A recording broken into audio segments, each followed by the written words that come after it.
En el vídeo anterior hemos visto lo que es la jerarquía de nombres de dominio del servicio DNS de manera global. Aquí, bueno, vamos a ver algunos detalles más concretos y le vamos a poner nombre a algunos de los conceptos. Algunos de los dominios tienen unas denominaciones especiales. Todos los que cuelgan del punto, del principal, que veíamos aquí en la transparencia anterior, ¿vale? El punto. Los principales, los más antiguos, son los dominios genéricos, los GPLD, como el .com, el .org, el .info y en general son dominios que tienen 3 letras. Existen también otros dominios importantes que cuelgan del punto, que son los geográficos, los que corresponden a países, el .es, el .uk, que es el de Inglaterra, el de Estados Unidos, el de Francia, etcétera. Y luego existe también otro dominio principal que lo veremos al final del capítulo, que se utiliza para la resolución inversa, que es justamente la operación contraria. Si una resolución DNS consiste en encontrar la IP que corresponde con un nombre de dominio, una resolución inversa sería conocer el nombre de dominio que corresponde a una determinada dirección IP. Ya veremos un ejemplo también. Y luego hay algunos nombres que no se pueden asignar, que son, por ejemplo, estos que vienen aquí.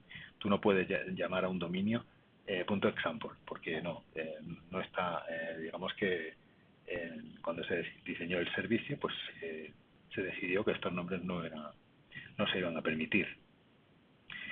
Existe un concepto que es el de delegación de dominio o delegación de zona, que volviendo un poco al esquema anterior, cuando tenemos una jerarquía, lo que significa ese concepto es que una máquina que ocupa una determinada posición puede tener a su vez varios dominios que dependan de él, y lo que hace es que dice, vale, pues te nombro a UNESCO, te nombro el líder de todas las máquinas que pueda haber debajo de UNESCO. A lo mejor tenemos una máquina de correo electrónico de UNESCO, tenemos un servidor de no sé qué de UNESCO, todas estas máquinas estarían centralizadas en una base de datos que mantendría este ordenador.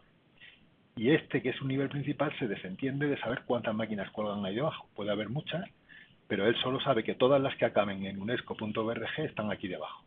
En caso de que tenga que atender una petición y derivar un servicio hacia una máquina que corresponde al dominio .unesco.org, pues se la derivará a su delegado de zona, a su servidor que tiene la autoridad para esa zona. Ese es el concepto que se conoce como delegación de dominio o delegación de zona, ¿vale? La transferencia de la gestión de un dominio y de sus descendientes. La resolución directa es el concepto que hemos visto antes, que es el conocer una dirección IP a partir de un determinado nombre.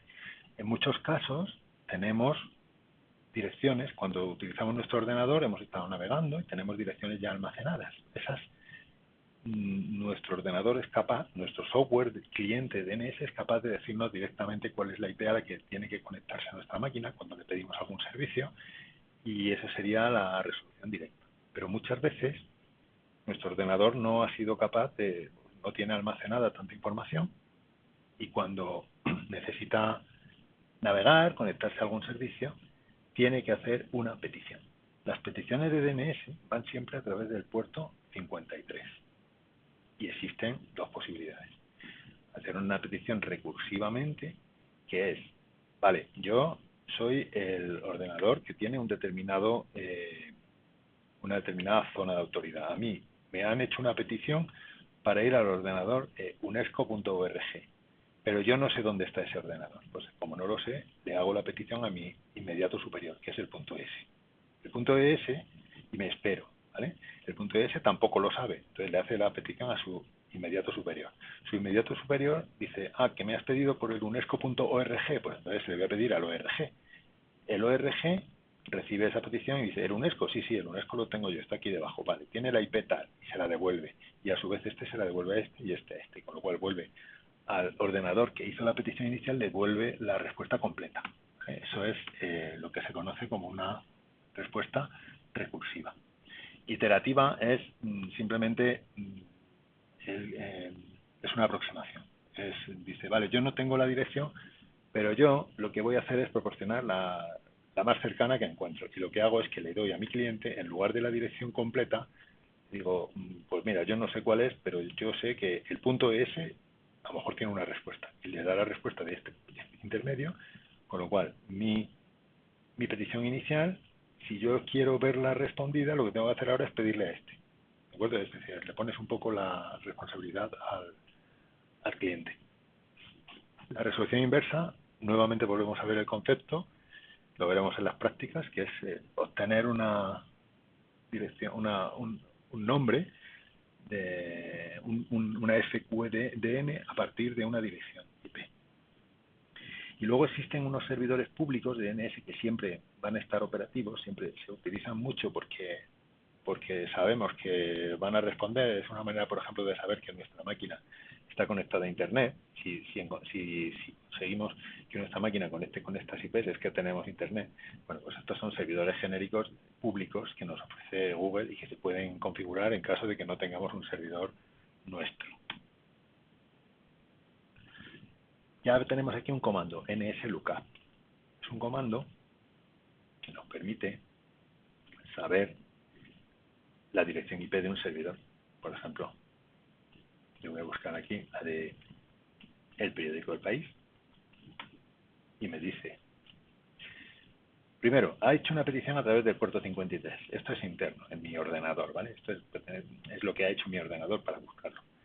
Y lo que dice es que sí, efectivamente existe un dominio que es elpaís.com que pertenece en realidad a este nombre. Fijaos que tiene un nombre más interno, más complejo, y que tiene esta dirección. Pues ya tengo aquí la IP pública del país.com. ¿De acuerdo? Para esto sirve el servicio. Si yo quiero conectarme a la página web del mundo, yo a lo mejor he puesto en mi navegador www.elpaís.com. Lo que ha hecho mi navegador ha sido, primero, conectarse a través de DNS para identificar cuál es la IP de ese servidor, y una vez que tiene la IP, lo que hace es pedirle al servidor web de esta IP que le devuelva la página correspondiente. Bueno, ya veremos mucho más adelante, veremos también el servicio web y todo lo que incluye en este módulo, ¿no? El fichero de configuración del servicio DNS como cliente, estamos hablando ahora de que mi máquina es cliente y quiere navegar o quiere conectarse con una IP, o sea, con un servicio externo.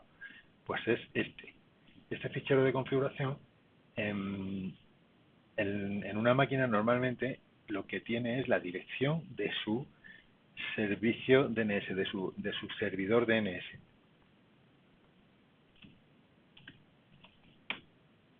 En mi caso, es un servicio virtual interno porque, bueno, tengo mi máquina conectada a una red local de mi casa y, bueno, esta es una IP en realidad ficticia, ¿vale? Está enmascarada.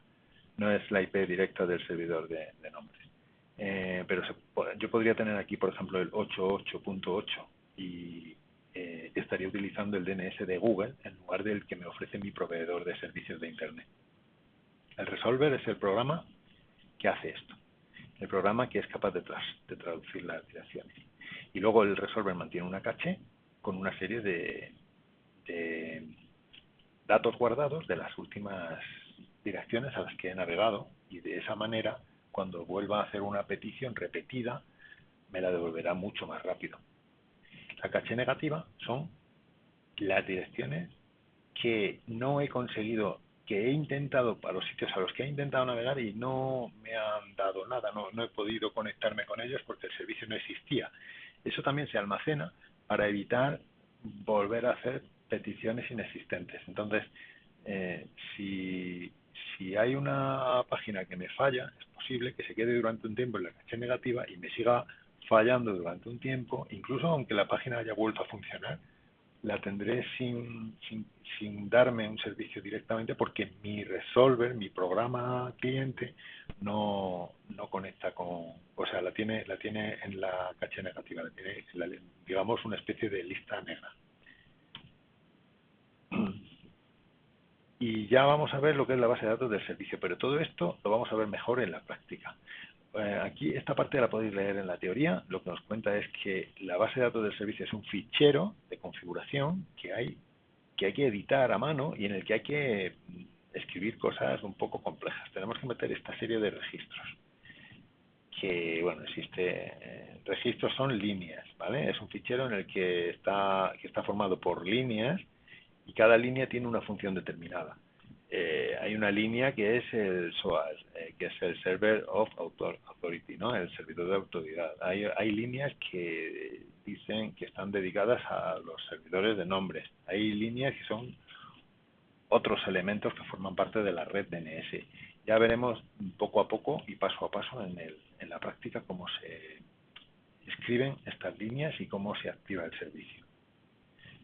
Aquí tenéis un ejemplillo, ¿vale? Esto está explicado también en la teoría y este sería un ejemplo de archivo de configuración de DNS con un registro SOA que explica cuál es el servidor de autoridad, con una serie de parámetros, con una serie de registros que explican cuáles son los servidores del dominio. Por ejemplo, se pueden meter registros de correo electrónico, se pueden meter otros registros adicionales, una especie de alias, de segundos nombres para determinadas máquinas,